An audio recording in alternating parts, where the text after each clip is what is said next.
Assalamualaikum warahmatullahi wabarakatuh. Hai semuanya, jadi pada video kali ini aku akan sharing bagaimana cara atau memberi nilai pada kurikulum 2013 atau K13.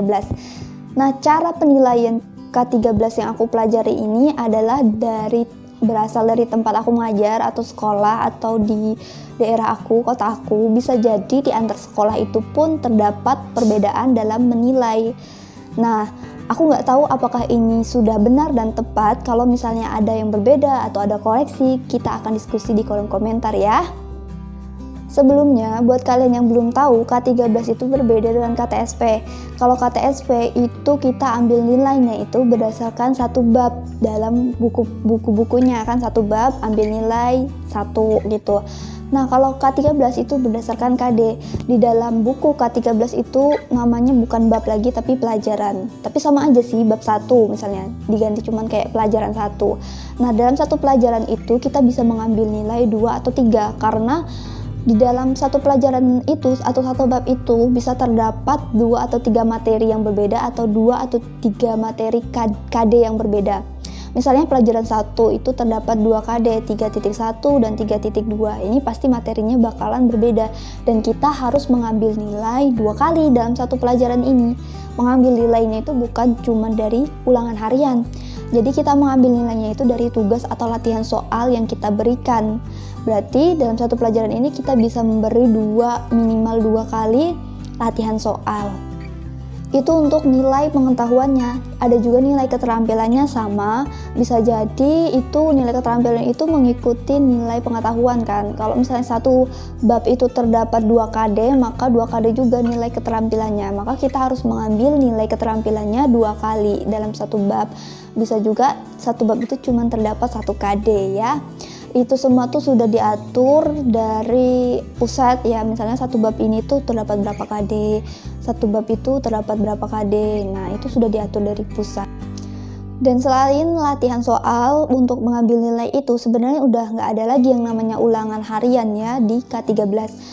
Setelah kita ngambil latihan soal untuk pengetahuan dan keterampilan, maka kita bisa langsung lanjut ke pelajaran selanjutnya, pelajaran 2. Tapi kalaupun kita guru pengen mengambil ulangan harian itu pun nggak masalah, karena kan berbeda ya tugas sama ulangan harian. Dengan adanya ulangan harian itu biasanya kita nggak memperkenankan peserta didik untuk membuka buku. Jadi peserta didik itu lebih belajar lagi, jadi lebih mengingat lagi, memahami lagi pelajaran yang sebelumnya.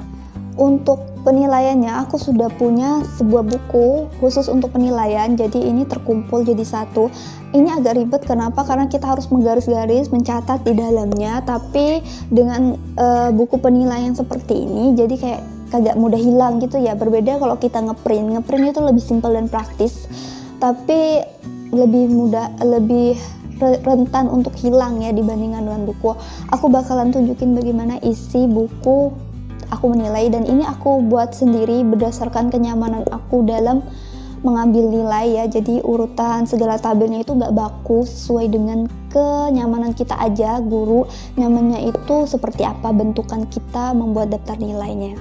Nah, baiklah, isi dari daftar nilai aku itu seperti ini. Bagian atas itu kita kasih keterangan seperti kelas, semester, tahun ajaran, mata pelajaran, guru, dan lain-lainnya. Terserah kalian mau diisi apa, tergantung kebutuhan kita masing-masing. Kita langsung ke tabel. Di sini itu nomor, kemudian nama peserta didik tentunya. Setelah itu di sebelahnya ini nilai pengetahuan atau KD3 ya, KD3. Nah, di KD3 ini tuh dibagi, jadi aku tuh ada keterangannya ini P7, P8, P9, itu artinya pelajaran 7, 8, 9, 10, 11, 12. Artinya bab 7, bab 8, bab 9, seperti itu ya. Nah, di bab 7 itu ada 2 nilai KD yang harus dicapai, yaitu 3.11, 3.3. Bab 8 juga ada 2 nilai KD, bab 9 juga, bab 9 cuma ada 1 nih, cuma ada 1 KD, 3.5. Ini adalah nilai pengetahuan ya. Nah, jadi kalau misalnya di nilai ini kita ambil dari latihan soal atau tugas. Di sampingnya lagi itu ada nilai ulangan harian dan bisa digunakan untuk mengatur nilai siswa yang kira-kira di bagian sini nilai pengetahuan, nilai tugasnya itu kurang bagus. Kalau nilai hariannya, ulang harian yang bagus, bisa dirata-ratakan dengan nilai tugas atau latihan soalnya. Di samping ulangan harian itu ada lagi yang seperti ini. Ini adalah nilai keterampilan. Kalau tadi nilai pengetahuan, nilai keterampilan sama bentuknya. Pelajaran 7 ada 2 keterampilan seperti ini. Pelajaran 8 ada 3, pelajaran 9 ada 1. Seperti ini. Kemudian aku kasih nomor lagi di sini biar apa? Karena kan ini memanjang seperti ini ya, kadang susah nyari nama siswanya. Jadi kalau di sini lihat sini aja, oh nomor ini dari sini. Di bawahnya juga aku kasih biar enak, biar kelihatan saat menilai itu aku biar lebih enak gitu. Kemudian karena ini tuh aku rasa nggak cukup ya, jadi aku sambung ke sebelahnya. Sambung sebelahnya itu seperti ini. Ada nilai PTS dan PAS. Kalau misalnya di sini cukup, aku tuh nggak aku sambung langsung aja. Tapi ini karena nggak cukup, jadi disambung aja di sebelahnya. Dipotong, tinggal kasih nomor, kemudian lanjutkan nilai PTS di sini. KD-nya apa aja nanti ditulis, kemudian nilai PAS KD-nya ditulis seperti ini. Dan aku biasanya pakai pensil saja dulu karena nanti mungkin anaknya akan ada remedial atau ada perubahan nilai. Nah, kenapa aku membuat daftar nilai itu bentuknya seperti itu? Karena nanti akan kita input ke dalam Excel. Jadi Excel itu nanti diinput semua nilai harian, PTS, dan PAS.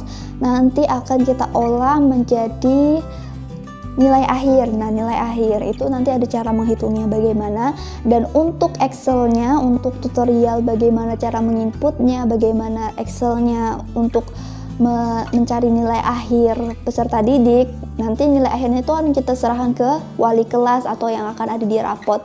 Itu nanti aku akan buat video terpisah karena kemarin udah aku buat tutorialnya dan caranya itu lumayan panjang, jadi aku pisah aja di video yang lain. Nanti videonya aku cantumkan di description box linknya ya.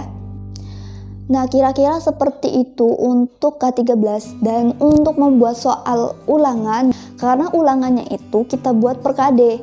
Misalnya KD 3.1 kita bikin berapa soal, 2 kah, 3 kah, kemudian 3.2 berapa soal. Nah, kita menilainya itu berdasarkan per KD juga, bukan per soal atau sekaligus gitu. Kalau dulu kan kita langsung kayak dinilai jadi satu gitu, dijumlahkan cuma satu nilainya. Tapi kalau dalam K13 itu berdasarkan KD-nya.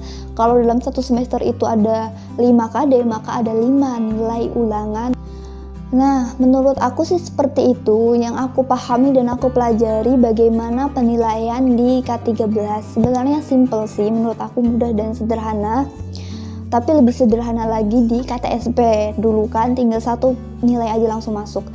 Nah, nanti kalau kalian pengen tahu bagaimana cara menginput nilai di Excel, mencari nilai akhir setelah kita udah ulangan harian, sudah PTS, sudah PAS, itu kan harus dicari bagaimana cara menghitungnya. Kalian lihat di description box link cara menginput nilai menjadi nilai akhir. Oke, baiklah, cukup sekian untuk video kali ini. Terima kasih buat kalian yang udah nonton, dan buat kalian yang belum subscribe YouTube channel ini, jangan lupa di subscribe dan di like juga videonya. Terima kasih. Wassalamualaikum warahmatullahi wabarakatuh.